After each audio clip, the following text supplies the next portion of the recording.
지난주에 이어 스가랴 선지자가 밤에 이상을 보았을 때 8번의 이상을 보게 되었는데, 그 중에 첫 번째 이상에 대한 내용이 7절에서 17절까지 내용인 것을 저희가 말씀을 통해서 들었습니다. 스가랴가 밤에 이상을 보니 한 사람이 붉은 말을 타고 골짜기 속 화석나무 사이에 섰고, 그 뒤에는 붉은 말, 자줏빛 말, 백마가 있다고 말씀했습니다.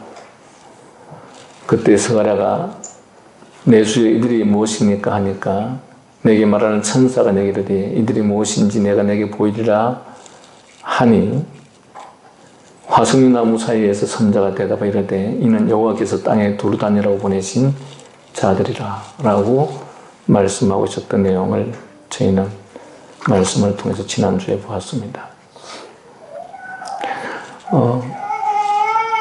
화석나무 사이에 섰던 여호와의 사자가 곁에 있는 자마, 백마, 그리고 붉은 말을 가진 사람들, 천사들을 통해서 세상을 두루 다니게 하였는데, 그 목적이 무엇인가 했었을 때, 우리는 지난주에 하나님의 백성들을 보호하기 위함이었고, 또 이 땅 위의 사정을 살펴 알기 위해서였다라는 말씀을 들었습니다.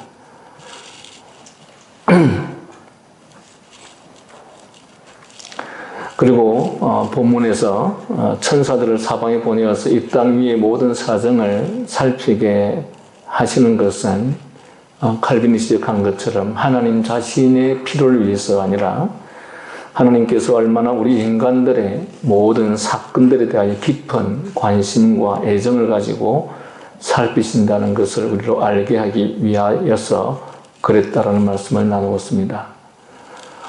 마찬가지로 본문 속에서 여호와께서 스가랴 선지자에게 보여주신 환상을 통해서 하나님께서는 얼마나 친절하게 그리고 분명하게 당신의 백성들을 위로할 뿐만 아니라 확신을 주시는지 모른다는 사실을 우리들에게 알리고 있습니다.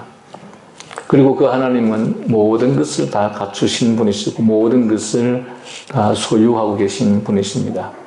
역사의 주관자로서 그분은 악한 자, 원수된 자, 하나님을 대적하고 하나님의 백성들을 괴롭히고 또 고통을 주는 자들을, 그들의 원수들을 결코 가만두지 아니하시는 공의의 하나님이신 것을 말씀을 나누었습니다. 그분은 하나님의 백성들의 원수들을 반드시 징벌하시고 심판하시는 분이시라는 사실들을 또한 말씀을 통해서 나누었습니다. 그리고 그분은 당신의 백성들을 위해서 평화와 안식과 안정을 주시기를 기뻐하신다라고 말씀 나누었습니다. 그리고 당신의 백성들에게 위로와 기쁨과 승리를 가져다 주시는 분이 바로 하나님이신 것을 말씀해 주셨습니다. 무엇보다도 하나님께서 스가랴 선지자들에게 이상을 통해서 보여주신 것은 이 선명한 환상, 사람을 압도하는 어떤 강력하고 신비적 경험을 통해서 평생을 살면서 단 한순간도 잊을 수 없을 만큼 강렬한 환상을 통해서 하나님께서 백성들에게 보여주시고 또한 그러한 약속을 하심으로써 얼마나 하나님께서 당신의 백성들을 향한 언약과 그 약속이 분명할 것인지에 대해서, 그 약속이 얼마나 강력하게 실현될 것인지에 대해서 말씀해 주시기 위해서 이상을 통해서, 다시 말하면 단지 꿈이나 또한 음성 정도가 아니라 실제로 이상을 통해서 보여주셨다는 사실을 말씀해 주셨습니다.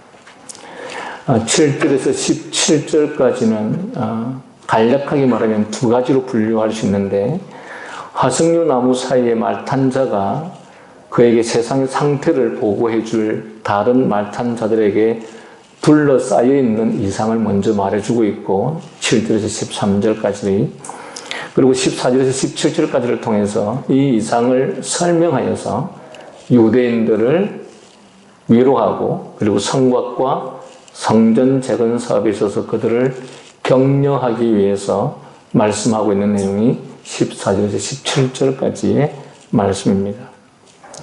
이상이라고 하는 것은 꿈꾸는 상태에서 보여주시는 것이 아니고 정신이 맑은 상태에서 주어지는 것이 이상입니다. 그러니까 맑은 정신 가운데서 하나님께서 말 그대로 실제로 그에게 환상을 보여주시는 것이죠. 그만큼 분명하고 확실하다는 것이고 그리고 결코 절대로 잊을 수 없는 것이 바로 이상이었죠.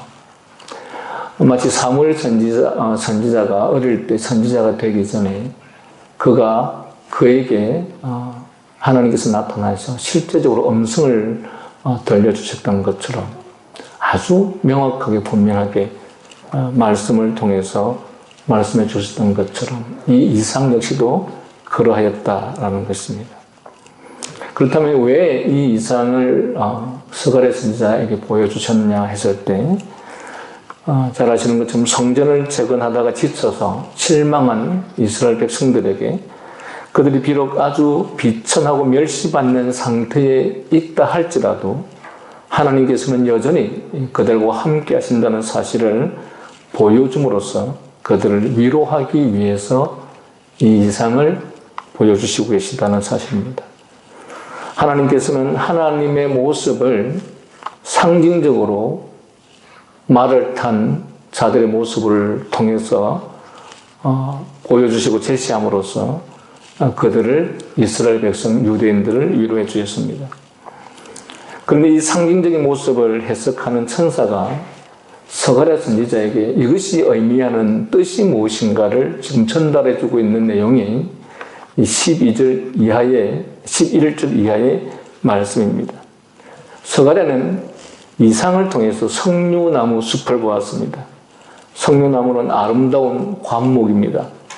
그 짙은 초록색 이파리들은 윤기가 나고 그 향기로운 꽃송이들은 희고 별처럼 생겼습니다.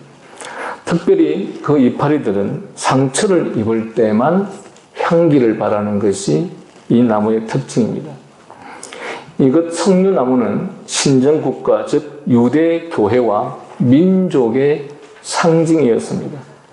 교회는 여왕처럼 거만한 자태를 가진 백향목도 아니고 거인처럼 우람한 오크나무도 아닙니다.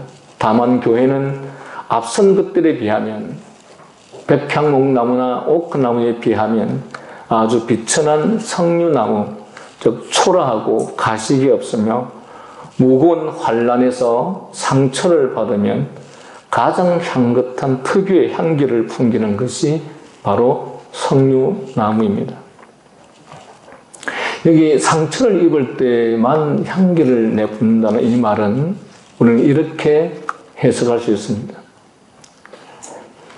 하나님의 백성들, 당신의 백성들이 고난과 시련이 오지 않을 때는 그들이 아름다운 그리스도인으로서의 믿음을 가진 사람으로서의 향기를 드러내지 못하고 있다가 그들에게 고난과 시련이 옴으로써 비로소 당신 자신들이 하나님의 백성이요 그리스도를 신뢰하고 그분을 따르는 자들임을 나타내는 모습을 바로 상처가 입었을 때 향기를 내뿜는 석류나무로 비유하고 있습니다.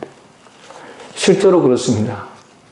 이스라엘 백성들이 하나님께서 허락하신 평안과 안식과 부유함과 안락함이 있었을 때 그들은 언제나 하나님을 잊어버렸고 그리고 하나님을 사랑하기보다는 자신들을 사랑하였고 하나님의 명령을 따르기보다는 자신들의 욕구가 원하는 명령을 따라서 살았습니다. 그리고 그들이 그러한 인생을 살아갈 때는 그들에게서 그리스도의 향기가 나타나지 않았던 것이죠. 어쩌면 오늘 그리스도인들의 모습인지도 모르겠습니다. 오늘 이 땅에 사는 그리스도인들의 모습은 어쩌면 주일 한번 교회에 다니는 것 외에는 우리가 세상 속에 살아가면서 저 사람이 과연 그리스도인지 저 사람이 과연 믿음을 따라 사는 사람인지 저 사람이 과연 이 땅이 아니라 영생을 추구하며 하나님 나라의 소망을 두고 살아가는 사람인지, 아니면 자신들과 똑같아 보이는 사람들인지 구분할 수 없을 만큼 그리스도인의 삶의 정체성이 희박한 시대가 오늘 우리 시대인지도 모르겠습니다.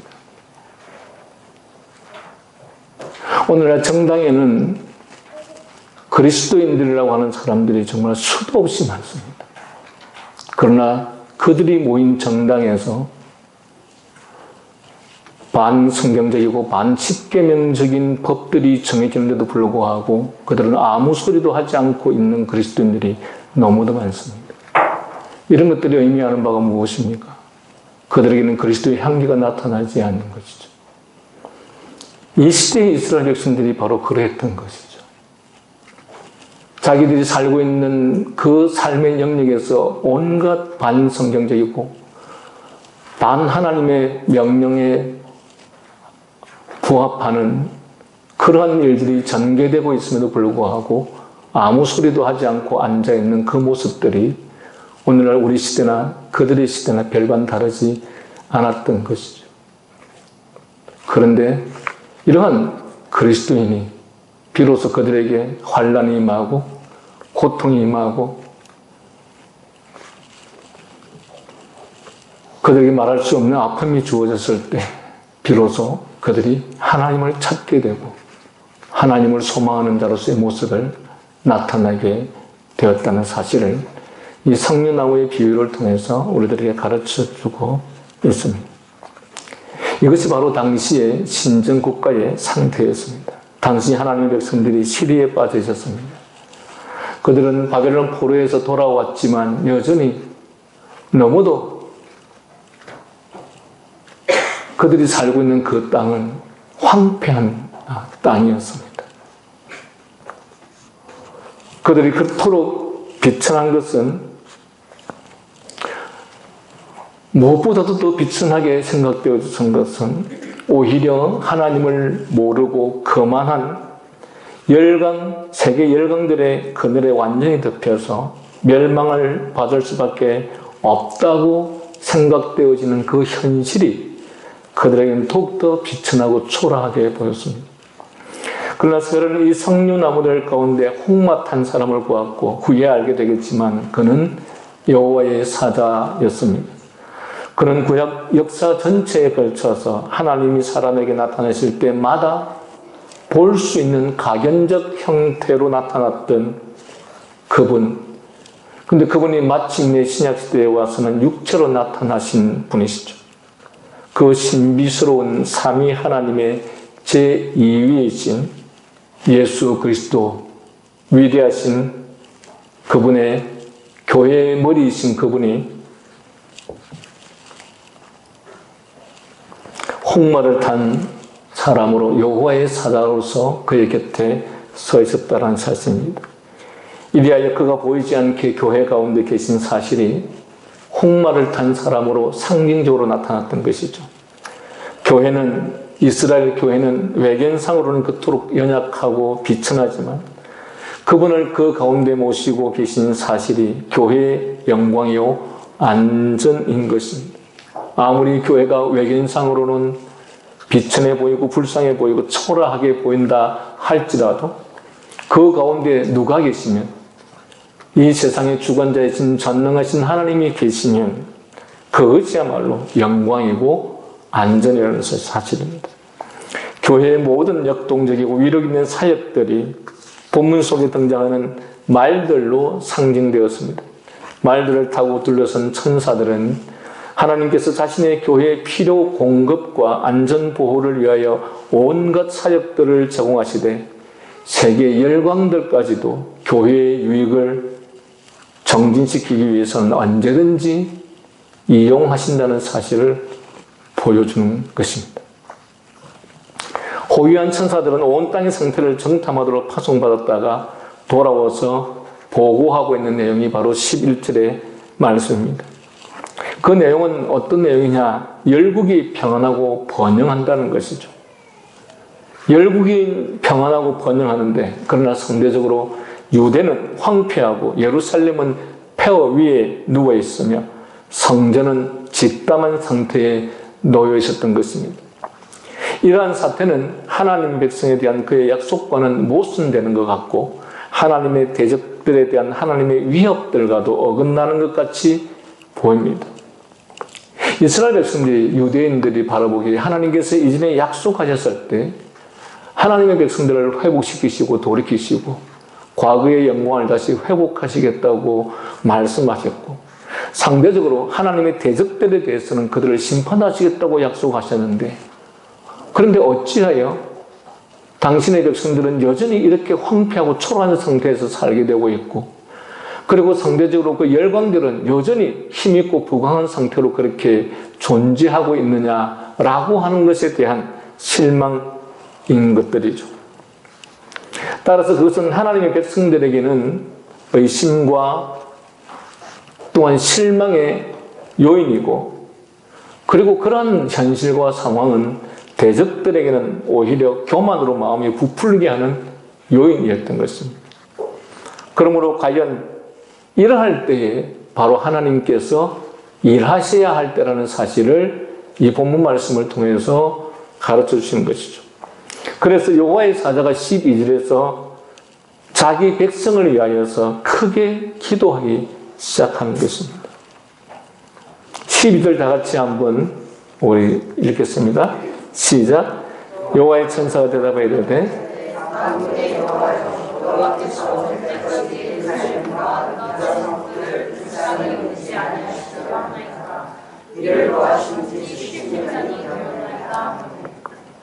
네, 이스라엘 백성들이 보시기에 여호와께서 분명히 당신의 선지자를 통해서 약속하셨고 말씀하셨는데 그 사실들이, 그 현실들이 여전히 이루어지지 않는 것을 보면서, 그래서 이 세상을 둘러보고 온 천사를 통해서 크게 기도하는 장면을 보여주고 있는 것입니다.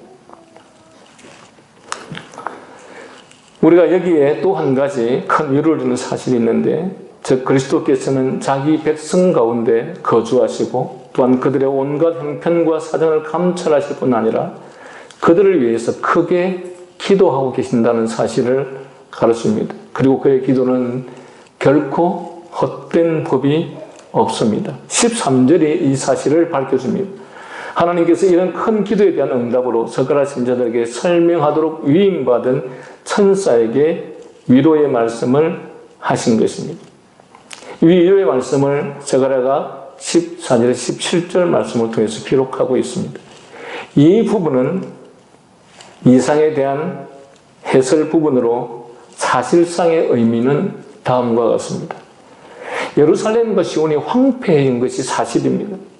그러나 그것은 하나님의 분노 때문에 보다 하나님의 징계의 사랑 때문에 이스라엘을, 유대를 그렇게 황폐하게 만들었습니다.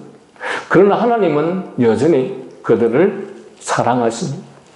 오늘날 당신의 백성들이 주님을 믿는, 주님을 신뢰한다고 하는 사람들이 하나님의 뜻을 따라 때때로 살지 못했었을 때에 마치 부모가 자식을 향해서 징계할 때 그것은 그 자식을 향해서 심판하기보다는 그 자식을 돌이키게 하기 위한 사랑의 징계로 하는 것처럼 지금 이스라엘 백성들에게 주어진 이 황폐함은 하나님께서 당신의 백성을 향한 단지 심판이기보다 당신의 백성을 사랑하기 때문에, 그들을 돌이키기 위함 때문에 뿐만 아니라 고난당한 것이 내게 유익이라 이로 인하여 주의 율례를 배웠나이다라고 고백한 시편 기자의 말씀처럼 당신의 백성, 하나님의 백성들에게 주어진 모든 고난은 궁극적으로 당신의 백성들에게 유익을 주기 위한 하나님의 은혜라는 사실을 생각할 때 지금 이스라엘의 이 황폐함은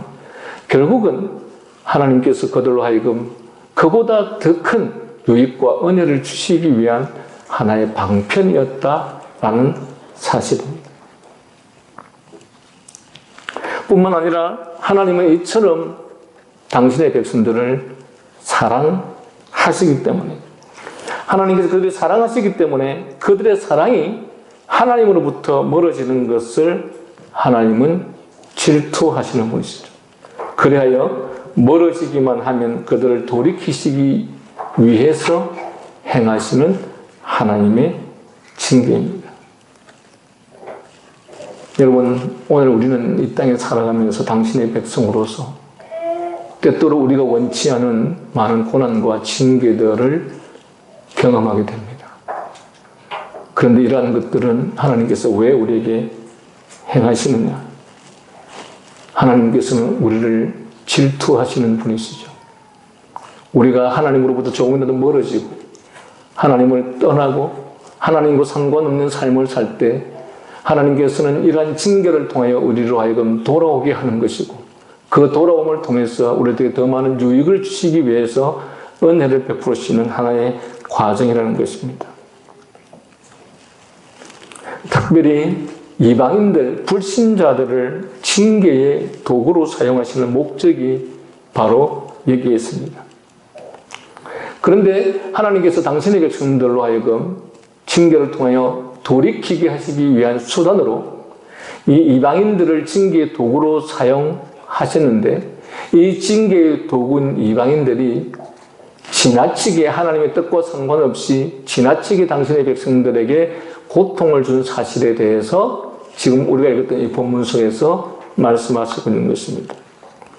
이방인들이 징계의 수단으로서의 임무를 수행한 태도가 오히려 하나님의 진노를 더 격발하게 되었다. 하나님은 가벼운 징계를 가하시려 하셨으나 그들은 하나님의 백성들을 지나치게 잔인무도하게 괴롭혔다라고 말하고 있는 것입니다. 이방인들은 그들의 슬픈 사정을 오히려 조롱하였고 버림받은 자들이라 놀려댔습니다. 그런 까닭에 하나님께서는 한편으로는 이방인들을 징벌하시고 또 한편으로는 자기 백성에게 긍휼을 베푸시며 성전을 재건되게 하실 뿐 아니라 성곽을 확장하게 하시면서 그 땅이 다시 번영하도록 하실 것입니다. 바로 이러한 하나님의 예언은 가깝게는 신정국가의 백성들이 에스라와 느헤미야 시대에 누렸던 것과 같은 일시적 번영의 약속이 이루어집니다. BC 444년경에 느헤미야를 통해서 다시 성벽이 건축되어지는, 그러니까 앞서서 여기 BC 520년경에 학계 서가랴를 통해서 성전이 수축되고 그리고 에스라를 통해서 다시 율법이 그들에게 선포되어지고 그리고 BC 440년경에 느헤미야를 통해서 예루살렘의 성벽이 다시 건축되어지는 이러한 과정을 통해서 하나님께서는 당신의 백성들에게 약속을 지키시고 계시다는 사실을 일시적으로 번영을 통해서 보여주십니다. 그런데 그 약속만이 아닙니다. 뿐만 아니라 영적 성전이 모퉁이 머릿돌 위에 세워지고 선지자, 사도 그리고 순교자들로 장식된 그 장엄한 부분들이 마치 남편을 위해 준비된 신부처럼 하늘로부터 내려오게 되는, 즉 새 예루살렘에서의 완성을 위해 준비하여 서서히 올라갈 때 있을 보다 나은 번영에 대한 약속이 지금 이 말씀 속에 포함되어 있다라고 하는 것입니다. 그 번영의 약속은 궁극적으로 예수 그리스도를 통해서 모든 인류를 구원하시는 하나님의 은혜입니다. 그래서 그것은 문자적으로도 성취되기도 하였으나 한편으로는 더 광범위하게 하나님의 온 세상 속에 하나님의 나라가 전개되어지는, 그러니까 예수 그리스도의 교회, 하나님의 교회가 구약 이스라엘이라고 하는 그 지역에 속해 있었던 그것이 이제는 전 세계적으로 교회가 확장되어져 가는 그 사실까지도 포함하고 있다는 사실입니다. 하나님의 대적들에 대한 경고도 역시 그렇게 이루어졌습니다. 예루살렘이 폐허 위에 누워있는 판국에 강대국 바벨론의 재앙이 임하리라고 예언하는 것은 한낱 무명한 유대인이 홧김에 쓸데없이 불만을 토로한 것처럼 보였습니다. 그것은 마치 산골의 어떤 초라한 설교자가 곧 얼마 있지 않으면 런던이나 파리나 뉴욕이 망한다고 경고한 것과 흡사했습니다. 그리고 이 무명 유대인은 여호와의 말씀을 사실은 전하는 것이었지만 그러나 사람들은 그 사실들을 아무도 믿지 않았던 것이죠. 그 위대하고 강력하였던 바벨론이 무너질 것이라는 그러한 설교는 누가 보아도 헛소리처럼 들리는 것입니다. 오늘날 한 시골의 작은 교회 설교자가 앞으로 얼마 있지 않으면 불과 얼마 안 돼서 미국이 무너지고 영국이 무너지고 프랑스가 무너진다라고 만약에 설교한다면 아무도 그 사실을 믿지 않겠죠. 왜냐하면 인간이라는 존재는 모든 것을 눈에 보이는 것으로 판단하기 때문에 그렇습니다. 그리고 뿐만 아니라 장래, 내일, 모레 있을 일에 대해서 인간은 아무도 알지 못하기 때문에 이러한 예언들은 단지 헛소리처럼 보일 뿐입니다. 그러나 이 작은 헛소리 같은 설교가 얼마 후에 먼 곳에 숨어있던 파멸의 세력들이 어느새 이 하나님의 소환 명령을 듣고 각기 자기의 사명을 떼고 일어나섰습니다. 우리는 그래서 역사의 사실들을 통해서 보게 됩니다. 오늘날 바벨론의 유적들은 폐허의 더미에 불과하지만 하나님의 교회는 온 땅에 충만하기 위해서 날로 판도를 확대해 가고 있는 것을 볼 수 있습니다. 이스라엘과 더불어 그 시대에 온 세계를 지배하였던 바벨론은 역사 속에 흔적도 없이 사라져 버렸습니다. 그러나 그 시대에 그 어떤 설교자의 설교에 의해서 바벨론이 흔적도 없이 사라질 것이라는 그 설교를 아무도 믿지 않았을 것이고 아무도 신뢰하지 않았을 것입니다.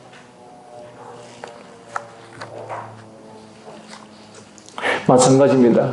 하나님의 모든 말씀은 그 말씀을 듣는 우리들은 늘 현실의 눈으로 바라보기 때문에 그리고 지금 오늘 현재 그 일이 일어날 것처럼 전혀 예상이 되지 않기 때문에 그래서 사람들은 하나님의 말씀을 믿지도 않고 신뢰하지도 않죠. 소돔과 고모라가 하늘에서 유황불이 떨어지겠다는 그 예언의 말씀을 그 시대에 어느 누가 믿었겠습니까? 노아 홍수 시대에 하나님께서 노아를 통해서 세상을 심판하시겠다고 할 때 사람들이 그 어느 누구가 그 말씀을 믿었습니까? 노아의 가족 외에는 아무도 그 사실을 믿었던 사람들이 없었기 때문에 인류가 노아 가족을 제외하고는 전멸해버렸죠. 소돔과 고모라가 유황불에 멸망될 때에 롯의 가족, 그것도 롯의 두 딸과 롯 외에는 아무도 결국은 그것을 신뢰하지 못했기 때문에 소돔과 고모라를 유황불에 의해서 완전히 멸망해버렸죠. 하나님의 존재와 하나님의 말씀과 하나님의 명령에 대해서 신뢰하지 않는 자들은 하나님의 말씀을 듣고 그 명령을 따르기보다는 늘 현실을 믿고 현실을 따르게 되죠. 우리의 어떤 행동과 판단은 늘 현실을 바라보고 판단합니다. 하나님의 말씀과 약속에 따라서 현실을 판단하는 것이 아니라 우리의 눈으로 보는 그 현실을 보고서 모든 것을 판단한다는 것이죠. 그러나 역사의 주관자는 하나님이시기 때문에 우리의 판단에 따라서 역사가 움직이는 것이 아니라 하나님의 명령에 따라서 역사가 움직인다는 사실을 우리는 믿어야 합니다. 이리하여 이 환상에 예언된 것이 이제껏 모두 성취되었을 뿐 아니라 이제까지의 성취가 장차 더 충분한 성취에 대한 보장책이 되고 있는 것입니다. 하나님께서 앞으로 이 땅에 재림하시고 온 세상을 심판하시고 그리고 우리들에게 영원한 천국이 주어질 것이라고 하는 그 약속에 대한 보장을 무엇을 통해서 보여주시느냐? 그것은 이미 앞선 믿음의 사람들을 통해서 앞선 하나님의 백성들을 통해서 하나님의 약속과 예언은 반드시 이루어진다라고 하는 것을 보여주셨고 그것이 우리에게 보장이 되어서 장차 이 세상에 주어질 하나님의 심판이 반드시 올 것이라는 사실을 확신시켜 주는 것입니다. 예수 그리스도께서 왜 사흘 만에 죽었다가 다시 부활하십니까? 다른 많은 이유들이 있겠지만 그 중에 하나가 우리가 이 땅에서 죽고 나서 다시 부활하게 될 때 예수 그리스도처럼 부활하게 될 것이라는 사실을 보여주기 위해서 예수 그리스도께서 실제로 부활하셨던 것처럼 역사 속에서 일어났던 모든 하나님의 사건들은 장차 있을 하나님의 역사를 보장해주기 위한 보장책으로 보여주셨다는 사실을 우리는 기억해야 할 것입니다. 스가랴 선지자는 신정국가의 성격을 띤 당시 유대 민족을 그 당시의 교회 형태로서 간주하였습니다. 따라서 이 이상들의 일반 교훈들은 교회가 여러한 형태로 존재하든 간에 항시 적용될 수 있는 것이라는 사실을 알려주는 것이죠.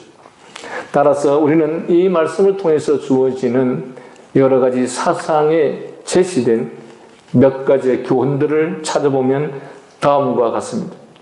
교회는 외관상으로 비천하고 초라한 탓으로 방탕하고 악한 세상에 의해서 무시당하고 흔히 멸시당하고 있음을 볼 수 있습니다. 그래서 교회는 마치 레바논의 백향목같이 보이는 것이 아니라 작달망한 석류나무처럼 별 볼 일 없는 것처럼 보이기도 합니다.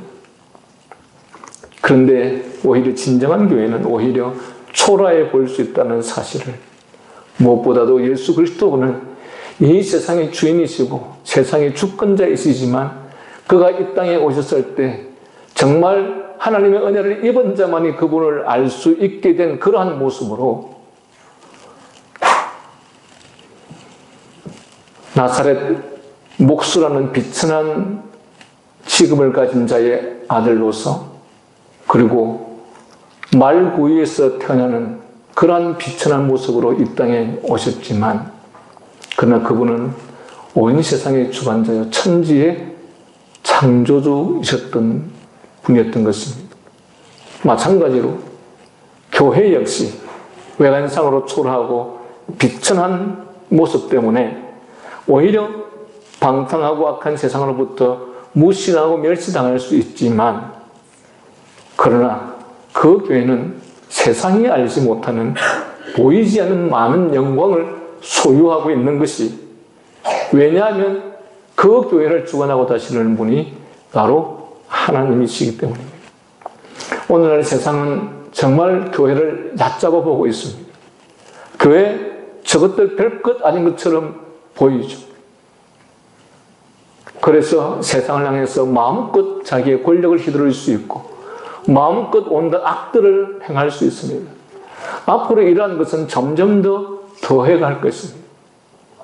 그리고 외향적으로 거대하게 보이는 교회가 정말 그 속에 참된 진리와 또한 참된 믿음을 쫓아 살아가는 사람들의 모임인지 아닌지도 의심해 보아야 할 것입니다.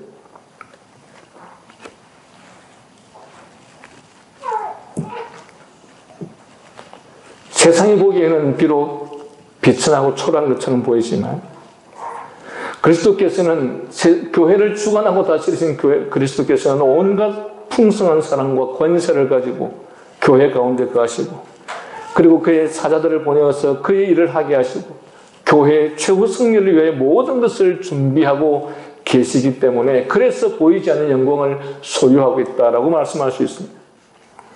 그리고 교회에 있어서 가장 어두운 침체기와 대적들이 의기양양하게 날뛰는 바로 그 시기가 흔히 하나님께서 대적들을 심판하시고 교회를 다시 긍휼히 여기시는 일을 시작하실 때임을 우리는 1장 11절을 통해서 다시 교훈 얻을 수 있습니다. 하나님의 교회가 무너져가는 것처럼 보이고 하나님의 교회가 역사 속에서 마치 없어져 가는 것처럼 보이는 바로 그때가 하나님께서 당신의 교회를 위해서 그 대적들을 심판하시는 때라는 사실입니다. 그것은 역으로 교회가 외관상으로 너무도 위대해 보이고 부흥해 보일 때는 오히려 교회가 망해가는 징조라는 사실도 우리는 알 필요가 있습니다. 오늘 한국 교회가 얼마나 누가 보기에도 외형적으로 거대해져 갔던 것이 사실이지 않습니까? 그러나 사실 그 외향적으로 거대해 보이는 것 속에 우리들의 신앙은 점점 더 약해져 가고 있고, 그들 속에 모여진 성도들의 믿음은 점점 더 사라져 가고 있는 사실을 우리는 볼 수 있는 것처럼 말입니다.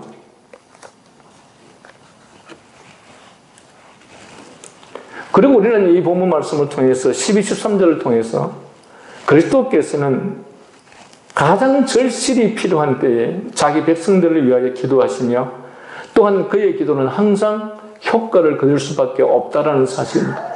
우리는 그리스도께서 당신의 백성들을 위해서 항상 중보하고 계신다는 사실을 우리는 이 말씀을 통해서 듣고 있고 믿고 있고 배우고 있습니다. 당신의 백성들이 고난이 필요할 때, 고난이 있을 때, 시련이 있을 때 무엇보다 바로 그때에 우리 그리스도께서는 우리를 위해서 중보하고 계신다는 사실입니다. 바로 이렇게 우리 주님께서 우리와 함께 하시고 우리에게 은혜를 베풀어 주시기를 원하시기 때문에 그래서 우리는 하나님 앞에서 우리 마음 전체를 주님께 드려야 할 필요성이 있습니다.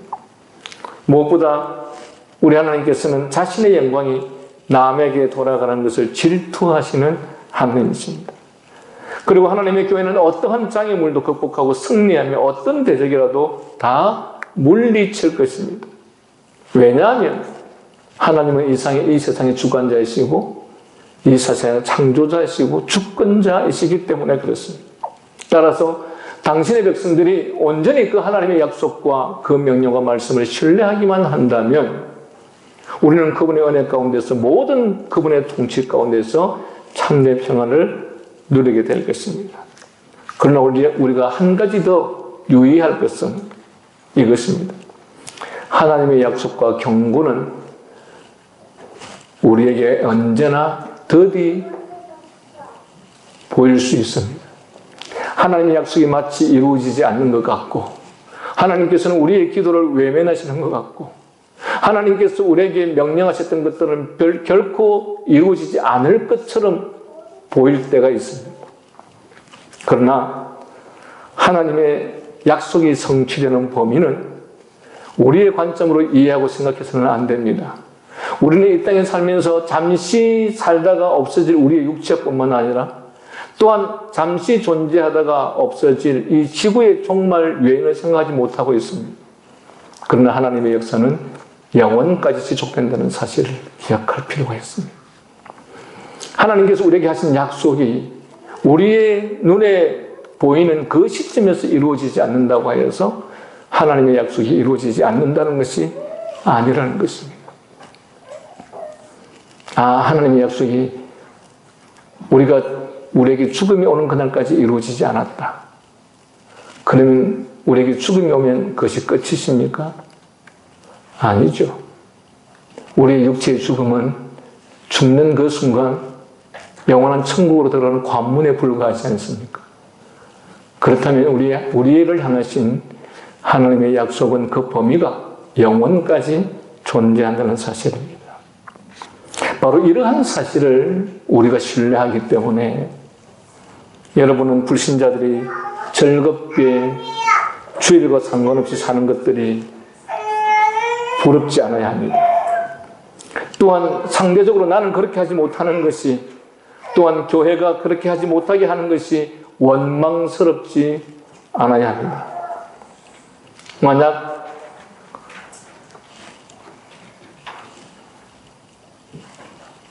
그리스도인이라고 하는 우리들이 불신자들이 그렇게 즐겁게 주일과 상관없는 삶이 부럽다면 또한 상대적으로 나는 그렇게 하지 못하는 것이 너무 안타깝다면 또한 때때로 교회가 나로 하여금 그렇게 하지 못하는 것들에 대해서 그렇게 원망스럽다면 우리는 정말이지 구원받은 사람이 아닐 것입니다. 제가 아침마다 운동하는 클럽이 오늘 자체 대회를 합니다. 보니까 사람이 한 100명 정도 모이더라고요. 제가 아침에 운동하러 가면 한 20, 30명 정도, 그리고 제가 저녁에는 잘 가보지 않지만 저녁에도 보통 한 4, 50명? 그런데 자체 대회를 하니까 이게 무슨 하나의 소풍이고 축제 같아서 참여하는 사람이 100명이나 됩니다. 얼마나 재밌습니까? 얼마나 즐겁습니까? 우리가 그렇게 그들과 함께하지 못해서 안타깝습니까? 또한 때때로 우리가 그렇게 하지 못하는 것에 대해서 마음 아픕니까? 그들이 부럽습니까? 그렇다면 우리는 정말 천국을 소망하는 사람이 아닐 것입니다. 천국을 바라보지 못하고 이 세상밖에 바라보지 못하는 사람일 것입니다. 오늘 때때로 불신자들은 그리스도인들이 참 안타깝고 불쌍해 보입니다. 너희는 이렇게도 저렇게도 우리가 누리는 것을 누리지 못하고 우리가 즐기는 것을 즐기지 못하는구나. 이런 말을 들을 때마다 우리는 때때로 초라하게 여겨질지도 모르겠습니다. 그런데 그런 것들이 정말 초라하게 여겨지면 그들처럼 그렇게 살면 되는 것입니다. 누가 뭐라고 하겠습니까? 그들처럼 살고자 하면 그렇게 살면 되는 것이지. 그러나 오늘 이 성경이 우리들에게 가르치는 분명한 하나님의 뜻이 있습니다.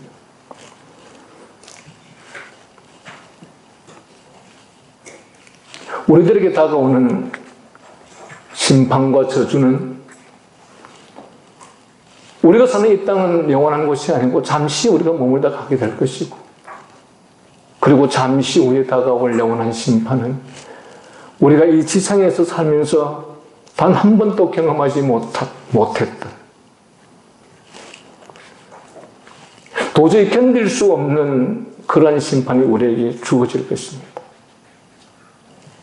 바로 그렇기 때문에, 이러한 사실을 우리는 믿기 때문에, 그래서 우리는 하나님의 약속을 신뢰하며 살아가는 것이 곧 우리의 소망이 될 수밖에 없어야 된다는 사실입니다. 당시 이스라엘 백성들이 바벨론 포로에서 돌아와서 황폐한 땅과 자신들의 삶의 모습을 보면서 상대적으로는 그들을 그렇게도 고통스럽게 하였던 이방 민족들은 오히려 더 화려하고 더 부강한 나라가 되어가는 것처럼 보였어요. 하나님께서 살아계시면 어찌 이럴 수 있습니까? 하나님께서 살아계시면 어떻게 이렇게 약속이 이루어지지 않을 수 있습니까? 라고 원망했던 것처럼 오늘 우리도 그러한 마음으로 세상을 바라보고 있지는 않는지 모르겠습니다.